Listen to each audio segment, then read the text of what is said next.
Welcome to where the furniture isn't always the best, but them views, they are amazing. Welcome, ladies and gentlemen, to the 13th floor where the furniture isn't always the best, but the views are amazing. I'm your moderator, D. Jones, and Carol gets me every time with that smile, but I'm not going to crack up today. Faison, welcome back, man. What's going on, sir?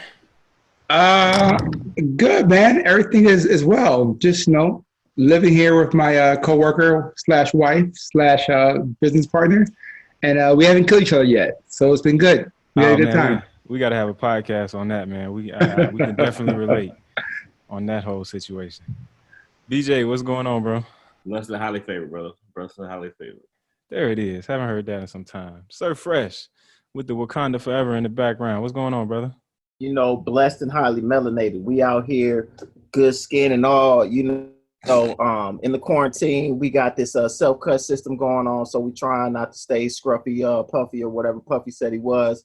We out here, man. Good weeks quarantined up, baby. I've been doing this for years. Can't nobody stop me. You see this guy? The only person on the podcast with a fresh cut. Look at him.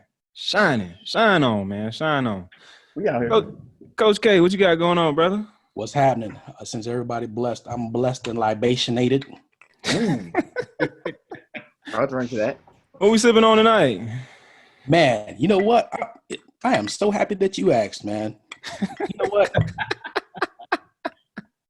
Just Water, we are done with you. We are done trying to get you as a sponsor. We don't need you. You're out of here. There it is.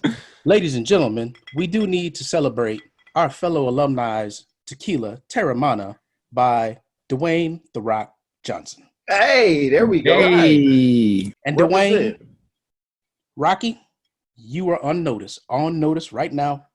The 13th floor, we will be reaching out to you as your fellow alumni looking for sponsorship. You know what it is. You know what it is. Smell what the 13th floor is cooking. Yes, sir. Can I get a people's eyebrow? Can I get a people's eyebrow? Fresh, go ahead. Hit that.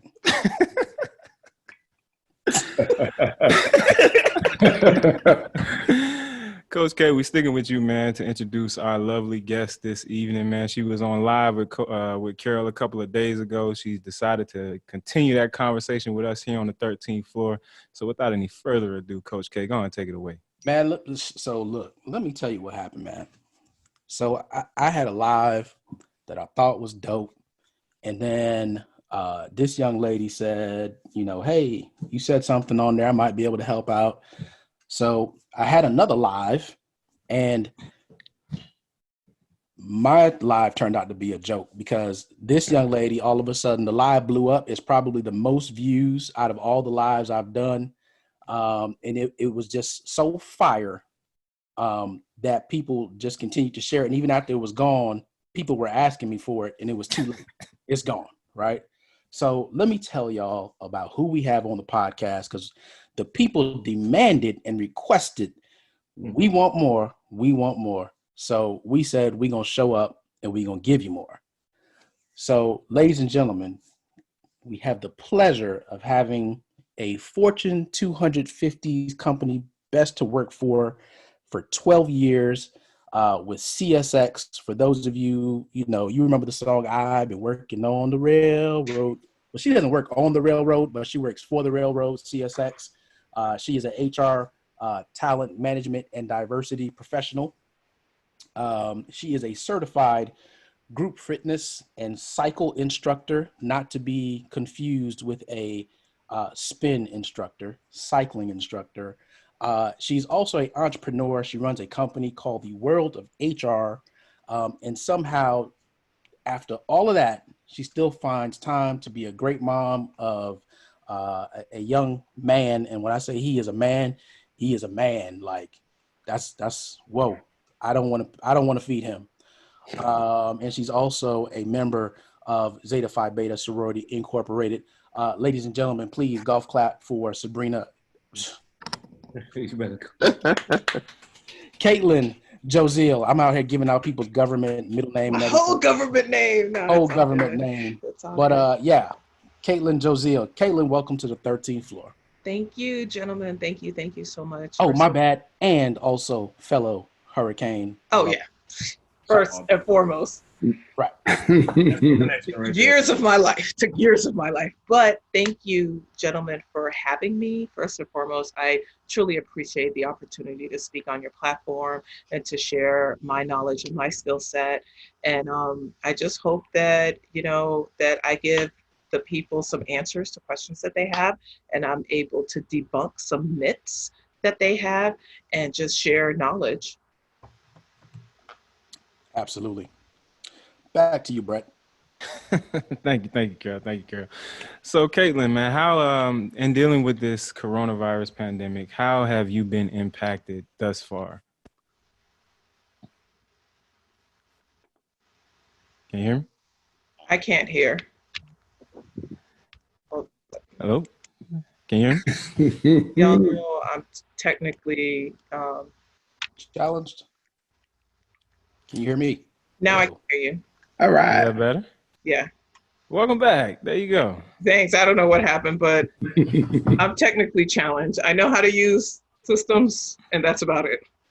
No problem. No problem. No, I was just asking with this coronavirus pandemic going on in the world of HR, how have you been mainly or majorly impacted? So, me, myself, personally? Yes, personally. Oh, in a lot of ways. So let's do my side hustle for a minute. So majorly impacted in the sense that the studio that I teach group fitness and cycle has closed down. So unfortunately, I am now unable to teach my cycle classes, but as recent as last week, I started teaching virtual classes. So we're on there virtually, just me by myself and a camera. It's very weird, but it's the new normal. As far as work has been a challenge. Not the work remote part, because I was already working remote a couple of days a week, but my job is strictly around diversity mainly. Mm-hmm. So everything that I do is people focused and people oriented, and service projects, company projects, webinars are a little bit different, but where we get together and do various types of lunch and learns and things of that nature. And of course, because of Corona, we had to basically cancel everything, each and every event that we had, whether it was painting a school. Our African American Council was going to paint a school. Our ABLE, which is those with disabilities, they were doing an art project. Our women's leadership was doing a panel discussion. All of those had to get canceled. So it's been a challenge for me personally with work, but I'm just trying to think of creative ways to do things and to provide value back to the organization so that I can stay employed. Absolutely. I mean, it's a tremendous opportunity, and we have to find those creative ways to maintain value, stay employed, and find solutions to keep people, in good spirits, working, or even offering them the resources that they need to, get through this tough time. Especially with a lot of the experts out there saying that, we're going to be looking at probably close to 50% of companies in the U.S. laying people off, furloughing people. So there's just a lot of, adversity to deal with, and some of that comes with uncertainty, just knowing the difference between furloughs and layoffs and stuff, how to handle that situation. So I guess that's one of the first things I would want to start with is, how. Hold on before we do that, bro. So let's put some statistics out there, because as of yesterday, there was a CNBC article where they said that the feds have estimated that the coronavirus will cost 47 million jobs and send the unemployment rate up to 32%, right? And there are nearly 67 million Americans working in jobs that are at high risk for layoffs. That's mind-blowing. Right. So dealing with those type of numbers, that staggering statistic. Well, one more piece to that is that that'll be higher than when it was the Great Depression. That it was, I think it was 26% back then. So understand that it'll be even higher than then. How do you combat that? How do you keep people calm in such a time of uncertainty, knowing that they will most likely or could be on the chopping block next? Right. I think the first thing is to get people to accept it, right? So that's the first thing. Understand that some of these decisions are out of the control of the company. If the company is unable to bring in money into the organization, then they're unable to pay you.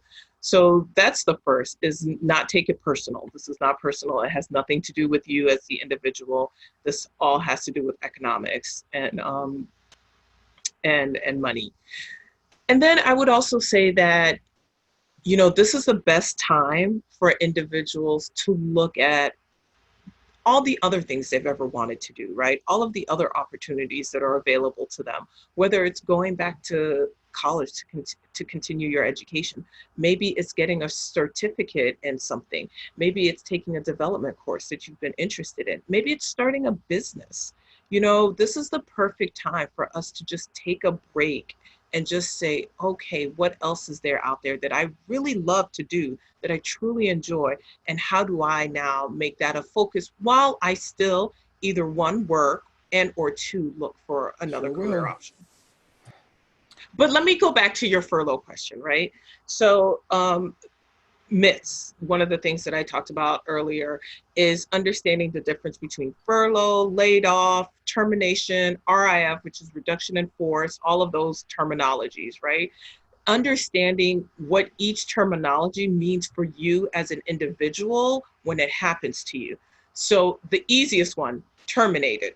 That means you got fired, probably because of a performance issue or something of that nature.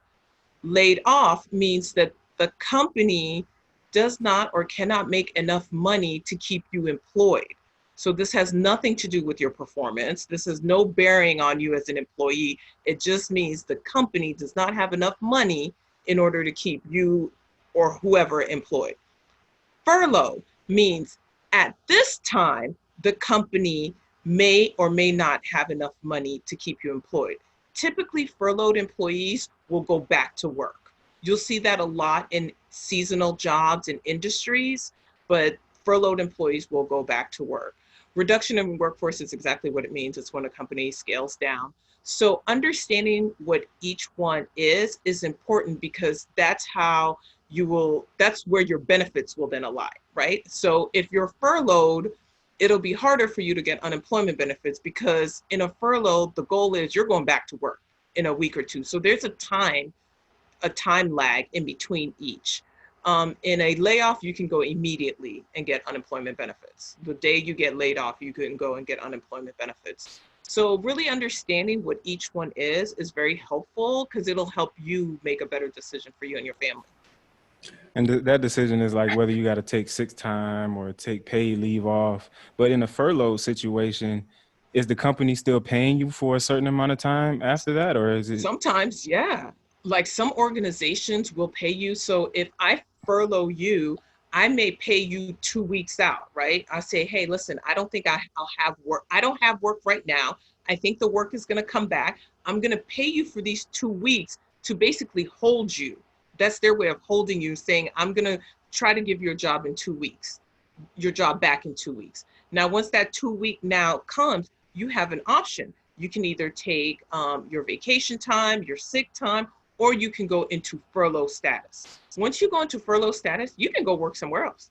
You can go work anywhere else until they recall. It's called being recalled, until they recall you and you go back to work.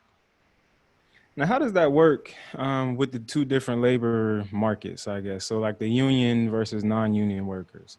Typically, union workers, they have a little bit more protection, so to speak, in this regard. So how does that work in both? Yeah. both? So with the furlough, there's no differentiation at all. With the furlough, as far as the union's protection is more on the amount of hours they can work, how many hours they can work, who gets their job, who doesn't get their job. So it doesn't necessarily play into the furlough status. The union is more a way to protect the rights of the workers. But once an organization decides, like, I'll give you a perfect example. You have an organization who might be union based, and say, for instance, they want to close a plant because they want to take that plant and ship it overseas. They will close that plant, ship it overseas, and basically what they tell that union workforce now is that this job no longer exists here. This job is now somewhere else. That's why you can't work. We're not necessarily saying you cannot work or we're taking the job for you. We're saying we're taking the entire industry and moving it into another location. And that's where companies protect themselves from unions. But then in that case, though, they usually pay out the union employees. They give them 6 months, 10 months. It depends on what the agreement says. All the agreements are different. So based on whatever the agreement says, they'll get paid. I know people who have gotten paid up to 36 months their salary because their job, union folks, because their job got abolished. Dang, they feed you all of this information about how unions are bad when you're in these corporate companies, and it sounds like I need to be in some type of union. No, they're not bad. They're not bad at all. They're just different. They're just different. But unions, so you think about corp, right? Management. In management positions, you have other benefits like sometimes 401k company matches, pensions, things of that nature that unions may or may not have. So it's just different. Give and take on both sides. I got you. Go ahead, Art. I wanted to jump in since we were talking about unemployment and kind of understand a question, fact or myth. So I'll throw this at you now. Unemployment comes from your Social Security or later retirement as you get older. So if you're applying now as a young person and so forth, it's going to come back to you on a back end. You're paying for that time you were unemployed. Fact or myth? Both. So the reason it's fact or myth is because it's two things. So so what you're getting in the back end is not your unemployment, it's your Social Security. So we got to separate those two. So unemployment covers the cost of an employee if they are unable to work, right? So that's where unemployment comes in. You pay into Social Security to provide you funds once you enter retirement and or if you're disabled prior to your retirement. So so yes, it's a fact and a fiction, but it's based on which way you're looking at it. Got it. So technically your unemployment is not an everlasting fund, but the fund pretty much there because someone's paying into it at some point in time, even if you're not unemployed. Well, yeah, because you can actually run out of unemployment. Like you yourself can run out of There unemployment. goes that fact. Okay. Yes, so all that right. is a fact. You can run out of unemployment benefits. Correct. Cool. Easy. So transitioning from the unemployed to the person who may have been furloughed or laid off or whatever, and they're in this limbo status, you got all this extra free time on your hands to either create your own business or look for business or a job elsewhere. What is the best practices for applying for new jobs? Because I've heard, gunshot it. Apply for every position the company has versus only applying for one position and putting your best foot forward so you don't look desperate. What are some of the best practices when we getting out there and looking for jobs? Well, the best practice I always tell people is to hire somebody such as myself to help you with that transition piece. So that's the first. Find a career expert that can help you navigate all of these wonderful blue waters. But besides that, the first is your resume. Right? Ensuring that your resume aligns with the job that you have. With the job that you're applying to. So I tell people all the time, I have a resume that's about 18 pages. I mean, I would absolutely never submit that, but my resume is 18 pages because it's basically everything I've ever done in my career from when I was at working at Dadeland Mall and then also bartending on South Beach, you know what I mean? So it has like even that kind of information. And I'll tell you how that played such a great role for me. When I wanted to buy my house back in 2009, 2010, I was like, ooh, how can I make some quick money legally? So I said, hey, I know how to bartend. I did it for almost 5 years.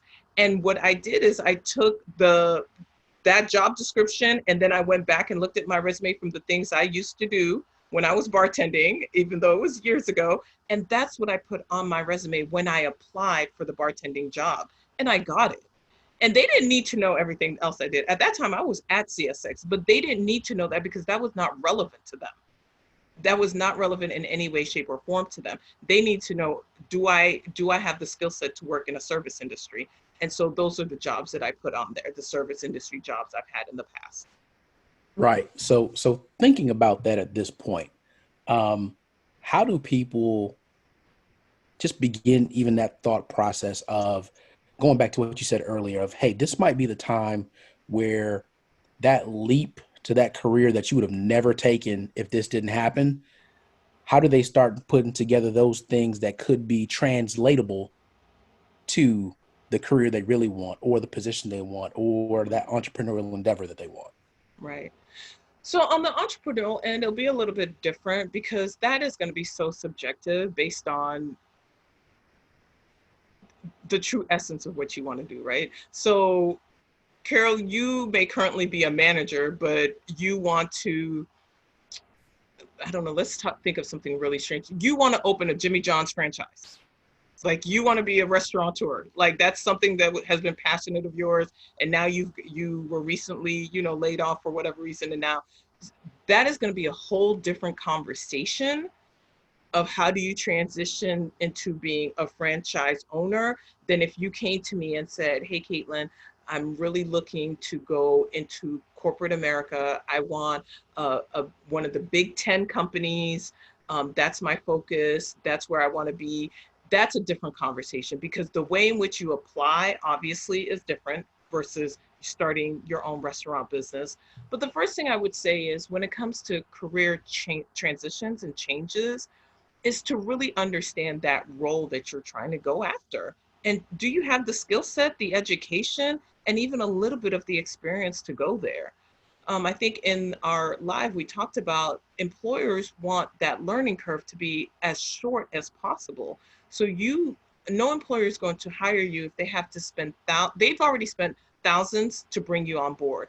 They don't want to spend thousands more to get you up to speed. They want you at a certain level so that you can at least start running, and then they will train and develop you in those areas that you do lack to help develop you.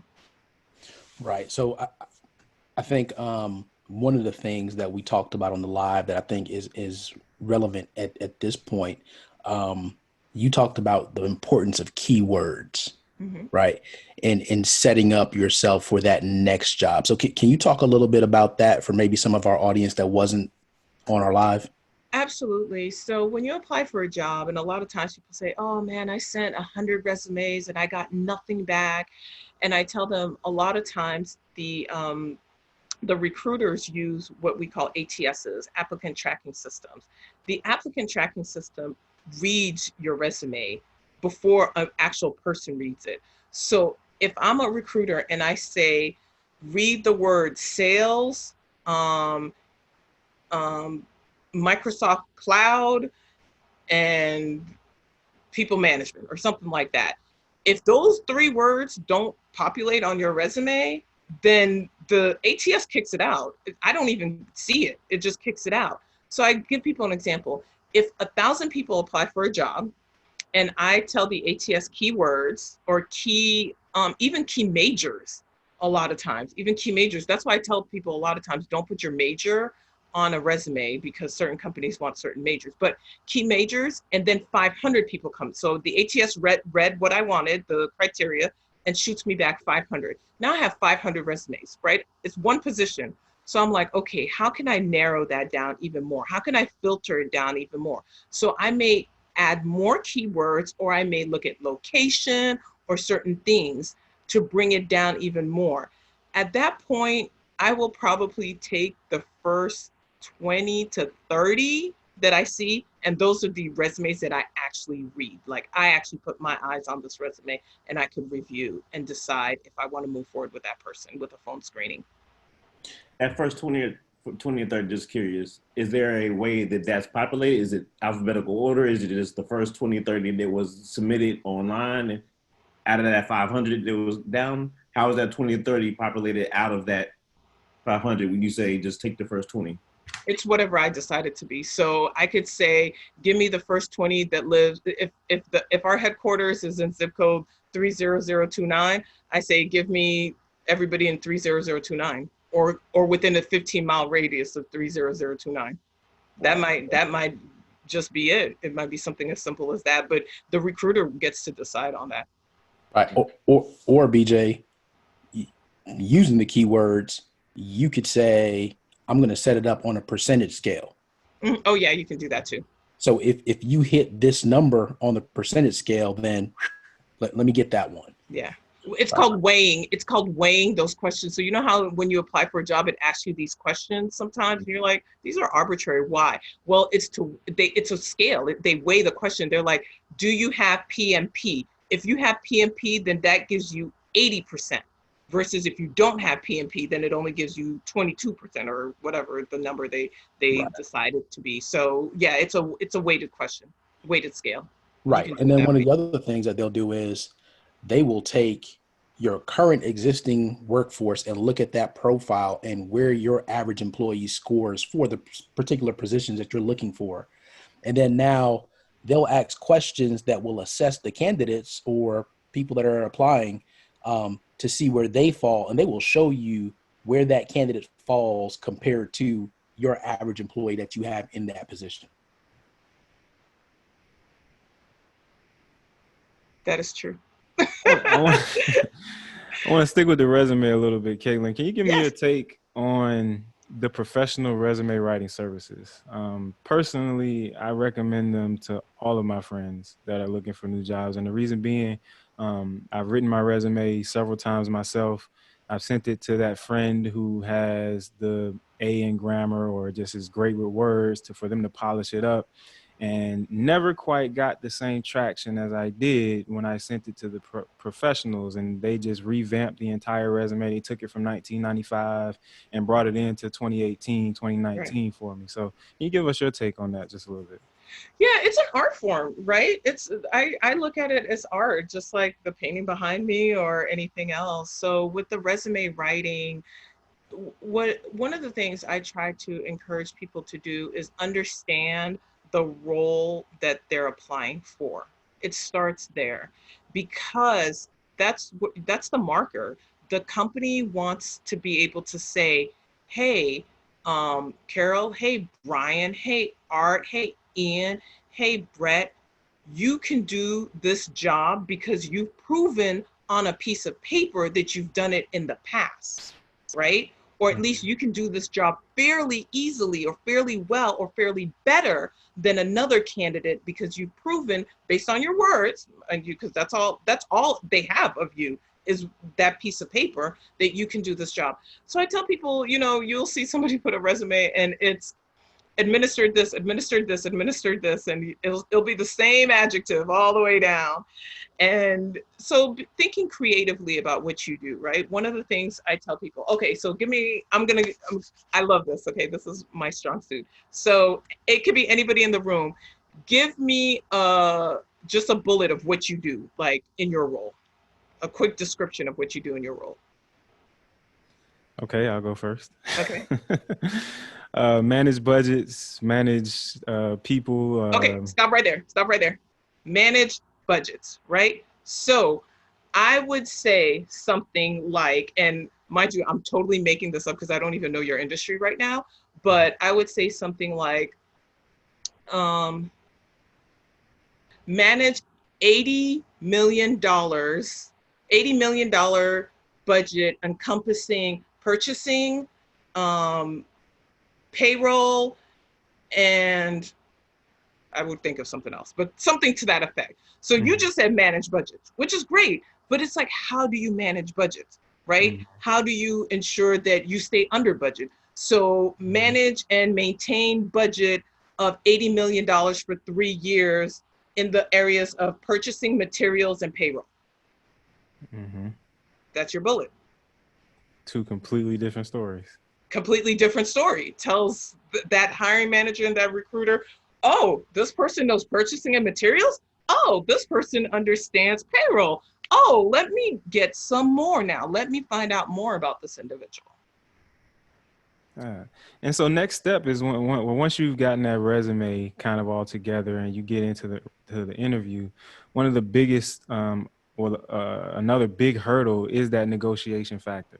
you know, people we tell them all the time, you got to understand that just like you're interviewing for the position, you're interviewing them as well. Absolutely. So how do you negotiate to your benefit once you're in the room in that position?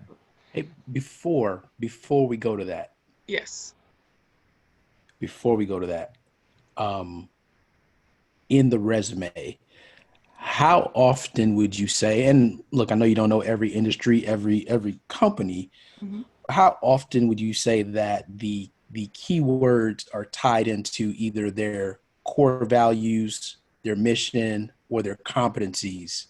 100%. So it would be of value for people that are looking to join new companies. Okay, look up what their management competencies are, or whatever position you're going for. What are the competencies or core values that you can look to search for keywords and go from there? So I just wanted to Absolutely. drop that Yeah. point before we got to.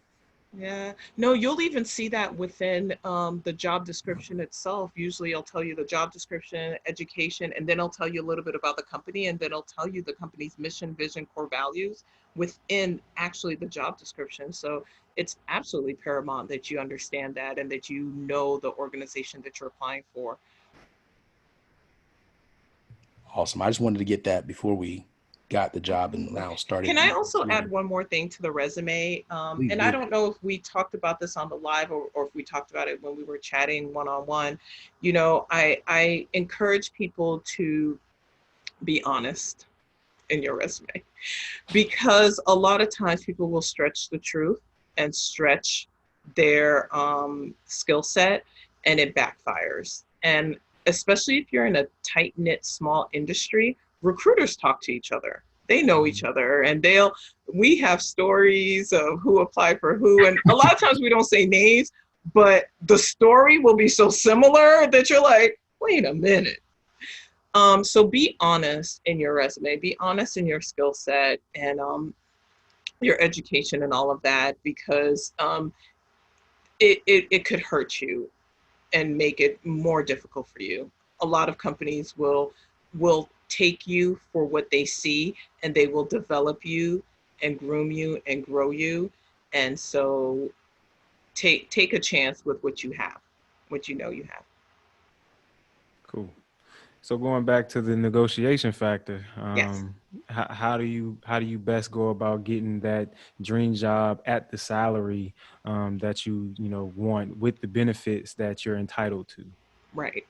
So when clients come to me and they ask me to, or they want a consultation when it comes to negotiation, a couple of things I look at. I look at the job description, and then I look at their resume and their skill set, and I see how it aligns. So if that person hits literally everything on that job description, I tell them, well, the first thing you need to do is go back and ask, what is your salary range for the position, right? Because a lot of companies have a salary range. It's not just $50,000, that's it. They know that that role, we can pay between $50,000 and $75,000. They might have only offered you 62. So now you say, well, what's the salary range? And based off the salary range, who gets the highest? What does the person that gets the highest look like? And if they say, well, the person who gets the highest has an MBA, you're like, well, I have an MBA. The person who gets the highest has 10 years experience. Well, I have 10 years experience. And so now you're leveraging it so that you can get that top salary. But I also tell people, salary is not the only thing that you can negotiate. You can negotiate vacation, you can negotiate signing bonus. I worked with a client and I negotiated two things. I negotiated a wardrobe for her because she was going into a director level position. And then I negotiated them to pay, she's part of CASE. So I negotiated that they pay her CASE dues and commit to sending her to 2 conferences a year. And they accepted it. So you can negotiate just about anything and everything. It's just knowing that and doing your research and asking in a professional manner, which if you hire me, I can help you do it in a professional manner. Shameless plug right there. Quick question for you though. So one of the things I noticed lately, well, over the past few years, is LinkedIn is becoming more and more popular. for companies to do recruiting, background checks, things like that. We even talked about it. I don't even know which episode. This has been a while ago though. But one of the things missing from a lot of LinkedIn profiles is that salary range, right?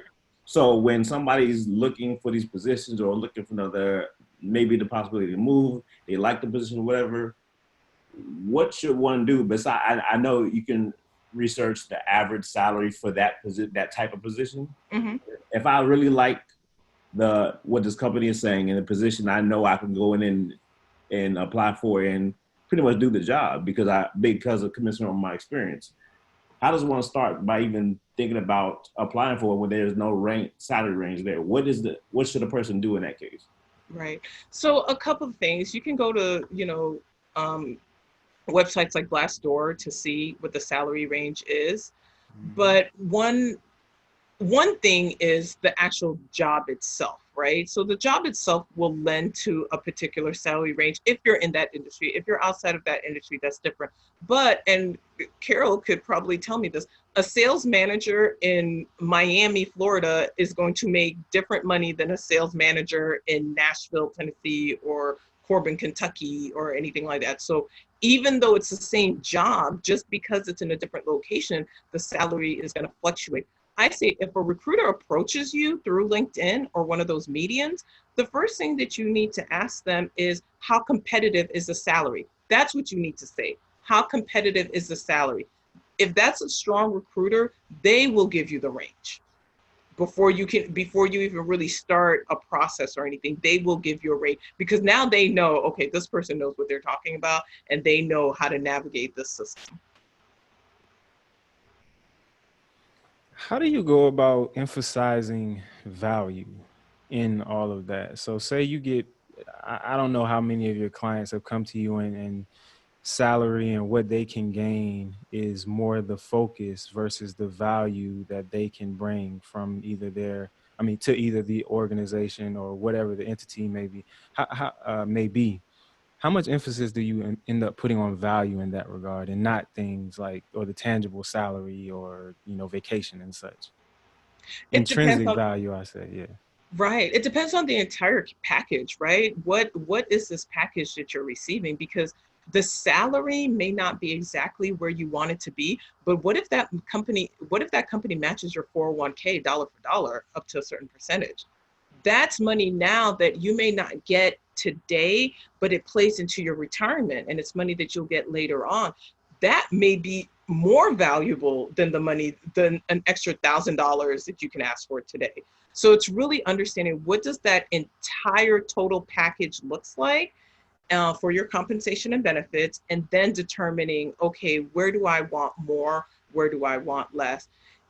Can I plug something real quick? I think, Carol, we talked about this offline, but I mentioned it because it pertains to Black men more than anything. So you hear a lot of statistics that Black men on average get paid less. And one of the reasons for that, because there are biases in the world, and I'm not going to say there are not, because they are, but it's because Black men, I think the statistics said they negotiate salary 12% of the time. So Black men never negotiate their salary. Whatever is the offer, they're like, great, thank you, where do I sign? And they accept. Versus white men who negotiate their salary almost 86% of the time. They negotiate their salary. So a lot of that as well is the fact that just ask. I tell people, whatever offer you get, I don't care what it is, ask for 5% more. Just see what they say. That's interesting, especially because most minorities, especially when we're dealing with each other, we negotiate as much as possible. And so right? it's very interesting to hear that statistic of the fact that when it comes to employment, that we are shy to go ahead and ask for our value. Yeah, I think we get so excited about, the organization and the company, especially if it's a high profile organization or high profile job. You just want in the door. And once you want in the door, you're like, excited. Okay, well, just about the fact that we got a job. Yeah, I'm about to say it's more the historical relevance of, having employment, especially when it's outside of, I work at the barbershop, or, something local, or, it's through family to have that ability to, yes, I work in a corporation. I'm here, I'm established, I'm not doing You feel something, like you've foolish. arrived. Mhm. Yeah. You feel, you see, there's a certain value that's assessed to knowing that you have broken the quote unquote stereotype, Thank you. That's what I was about to say. right? Of just a lazy black male that, you just live off of whatever your baby mama's doing or whatever. Well, I have a job. So there's a certain value that we've assessed to that, and we need to break that stereotype, stop associating with the stereotype and get what you're actually worth. Right. Yeah. See, and so that's a perspective that I wouldn't know because I'm not a black man. But you also think about it. We think about from the time we were in school until even now today, it is still kind of crazy to hear about the first generation of going to college or going to get the master's degree or breaking into corporate America. We don't know these things because nobody was ever there to teach us these things. right. There's very few that had maybe those mentors or family figures that had already done this. So again, everybody else is like you've arrived, and that pat on the back from everybody else is you have that sense of status, kind of, right? You got to sit up a little bit taller. I'm wearing a suit to work every day. I'm not going out there. So it's a sense of arrival, and I kind of think it's almost a sense of complacency in the sense that we don't know what to ask. We don't know that to ask for that 5% more, or that we can negotiate because we're scared of them saying, "Never mind, don't worry about it. We don't need you here anymore." Right? Right. I mean, And I tell people, don't ever be afraid of that fear because they chose you. So that alone should It's be so hard to break that cycle, though. I remember being in those shoes, and that's one of the biggest fears of not just black males, but I mean people in general. You feel such a hat in hand situation once you are finally given that offer, right? You feel like, so, oh, well, I don't want to mess it up, and it's such an honor for me to even be offered this position. But you're 1,000% correct that people need to start understanding and taking that stance of, no, they offered it because you have the value, you have the power in the sense of being able to fulfill something that is a void in their corporation that is going to help uplift them. And so you need to be able to make sure you are getting your value and worth at all times. right. Absolutely. Yeah. I think That's probably a whole podcast in itself, to be honest with you. We've touched on it before. We had a little session on that as well too in the past. Oh, yeah. Should bring it back. But that statistic is staggering. I'm really glad that you brought it up because it puts it on Front Street for us. Building that confidence. I think having conversations like this podcast getting out, and us being able to support each other as black men with the help of our black women to build that confidence to push forward and ask for what you're worth. I mean, I can just think about my last position. If I hadn't been, applying for my current position, if I hadn't been so financially frustrated and constrained in the previous position, coupled with the support system that I had from pro fights and my lady and everything else that kind of pushed me into that position and telling me, hey, you're great. You passed this PMP exam. You have all of this experience. Go ahead and ask for the max. Only thing they can do is say no. Right. Absolutely. Absolutely. And it's unfortunate that more people don't have that kind of support system that you have, but that's the beauty of this platform, right? To let people know that if you don't have it, then one, go out there and get it, or two, find it within yourself to go out there and ask. Exactly. Kettelyne, definitely appreciate you for joining us here on the 13th floor tonight. I'm going to give you an opportunity to go ahead and throw your IG tag, your website, or whatever promotional material you got out there for the world to get them on the world of HR. Thank you. So again, my name is Kettelyne Jozil. You can find me on Instagram for anything HR related. And not when I say HR related, I'm talking about resumes, career building, LinkedIn profiles, assessments. So a lot of times individuals will want to do personality assessments to gauge where they should be and career-wise, what their next move is. I do those as well. I'm also certified in a couple, Myers-Briggs and emotional intelligence are the two that I'm certified in. But anything HR related is you can find me at The World of HR on Instagram. I'm still working on my website, so The World of HR. And then fitness related, you can find me on Lifestyle of the Fit and Healthy. Lifestyle of the Fit and Healthy. You can find me there as well. And thank you. I'm not quite sure if we're ending, but if we're not, you could just edit it and play it back. So thank you very, very much for this opportunity. I really appreciate it. I would love to come back and talk about HR, to talk about fitness, to talk about life in America, especially as the beautiful Black people that we are, and what does that mean for us? And whatever it is that your team wants to talk about. We a family, we're not a team. Whatever the family wants to talk about. Okay, wait, edit this out. Talk about whatever the family would like to talk about. No, we good. He ain't gonna leave all of that, especially my gaps. He gonna have me out here looking like Joe Biden all of that. Oh no, so yeah, we wrapping up now, man. We got a couple more segments we gotta hit. We gotta go to Fresh with his Freshivation for the week. We gotta hit Art for the corner. And you're welcome to stick around for both of those. And then Carol's gonna wrap us up and give us a strong message for the people. Hopefully he's not too inebriated with the Hey, bro, whoa, slow down. You don't know when it comes to drinking. Relax. That tequila hitting. The rock tequila hitting. Tequila. Right. You don't know me like that. Next time that we're in the same place, if you want to go shot for shot, we can do so. Iron Man starts. I'm good, man. I'm good, man. Yeah. But yeah, so Freshivation up next, sir. What you got, man? You know what time it is. It is time for Freshivation. I'm gonna go ahead and I'm gonna let y'all know I'm also gonna bring in a new segment. We're gonna call it Tidbit Adams, but we're gonna get into that in a second.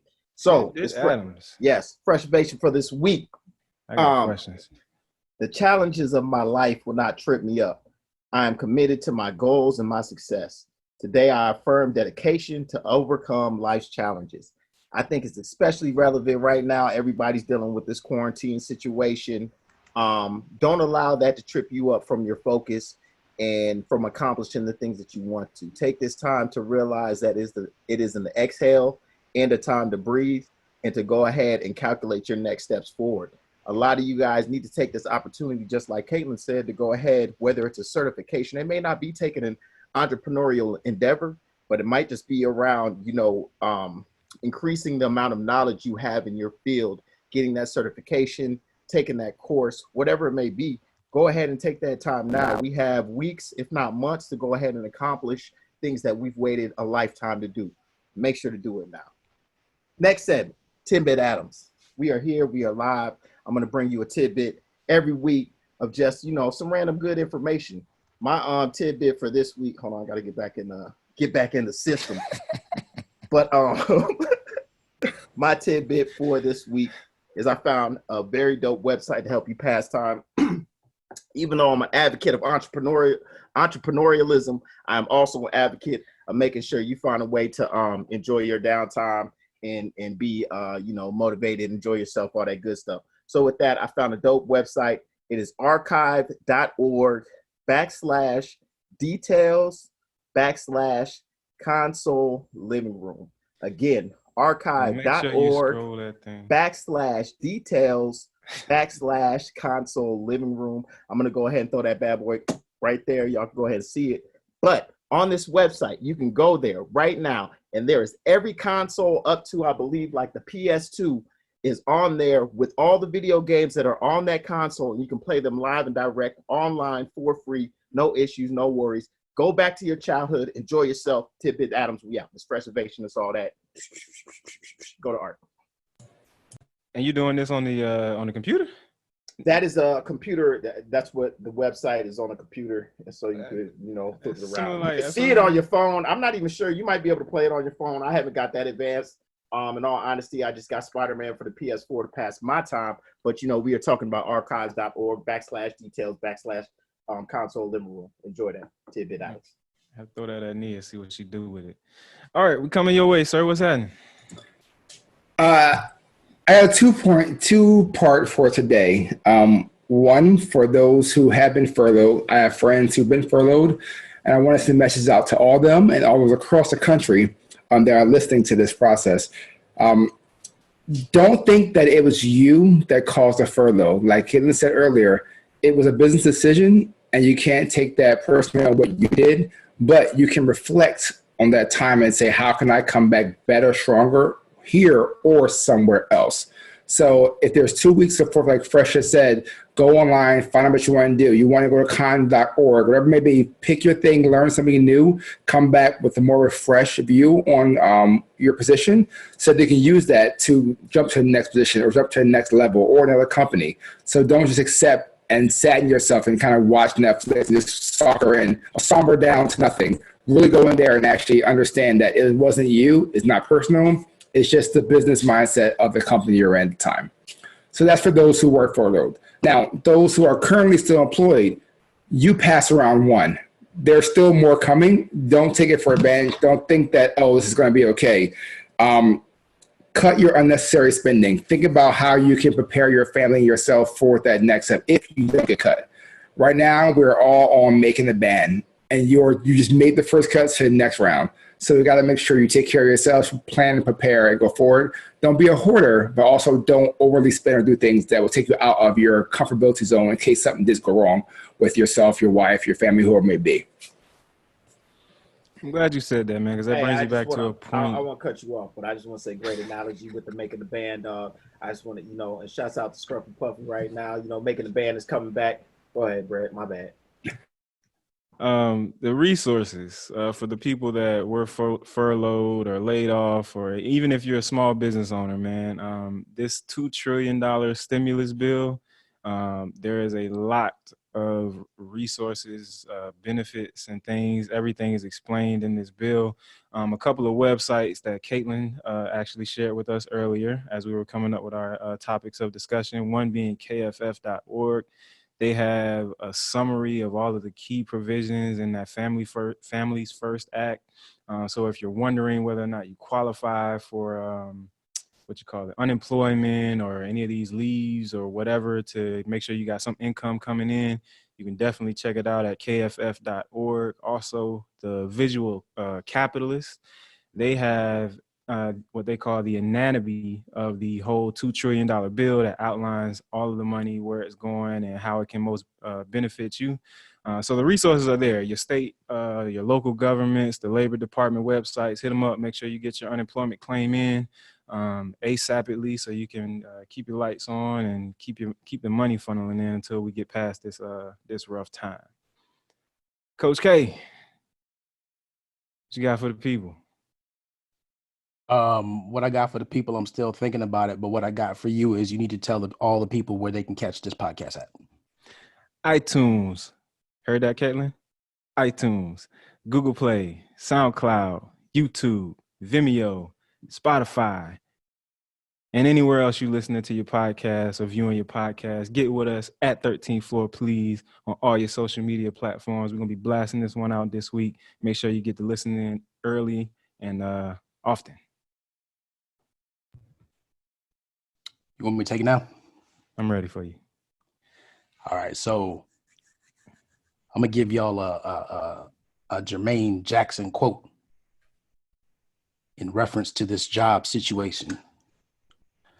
My man said, "Don't take it personal. Take the bitter with the sweet." And right now, it might not feel that great what has happened to you, but you can turn it into a sweet opportunity, as it was referred to earlier. But I'm going to go back now and say, Art said for some of you that were furloughed or laid off that it wasn't your fault. For some of y'all, it is your fault. It just is. Because what you promised and said that you were going to do, you didn't do. And it just so happened that they used this opportunity to make that right. Let me say that again. You made a promise during your interview. And for some of you, you came into your interview and said that you were a certain person and portrayed yourself to be something that you were not. And then you turned around later and you started pointing the finger at everybody else, saying that they weren't supporting you and they weren't doing for you what they said they were going to do. But the problem is the person they made that promise to never showed up after the interview. So some of you, you get on there, you put on your best blouse and dress, and your hair is done, your nails are done. Not saying that has anything to do with whether or not you should have the job. Some of you, you borrowed somebody's suit and it just came fresh from the cleaners and you never came back to work dressed looking appropriately for the rest of your time that you were there. And look, I'm not saying that there's something wrong with that, but what I am saying is, look, if you know that you don't iron your clothes, you don't normally speak the Queen's English, don't come in there in the interview and do that, and we hire you off of that, right? And right now I'm employed, and look, like Art said, I could not be employed come 2 weeks from now. But I tell you what, I'm not going to show up to anyone's interview portraying somebody that I'm not and getting something that I'm not entitled to based on something that there is no way that I can keep that up for an extended period of time, right? I don't care what HR professional you call, they're not going to be able to save you if you do not perform to the level of the person that you said that you could. You're going to get yourself into some situations, some performance management, some correctives, some type of corrective behavior will happen. So look, take this opportunity, one, before you even apply for something else. Who are you? And who are you going to portray in the opportunity that you seek next, right? Because if you go out there and you go get the wrong thing, guess what? You're not going to feel any more satisfied than you were in the last job or the job before that. And if you really want something that's going to last for a long time, and if we get into another situation like this where they really see the value of you, then you got to portray that person that you really are and get the job that is for you, not the job that was for somebody else or that character that you made up. There it is, ladies and gentlemen. Thank you all for listening here with us on the 13th floor, where the furniture isn't always the best, but the views are amazing. Thank you, Kettelyne. Welcome to where the furniture isn't always the best, but the views, they are amazing. It's the 13th floor, y'all. It's the 13th floor, y'all. It's the 13th floor, y'all. It's the 13th floor, y'all. It's the 13th floor, y'all. It's the 13th floor, y'all. It's the 13th floor, y'all. It's the 13th floor, y'all. It's the 13th floor, y'all. It's the 13th floor, y'all.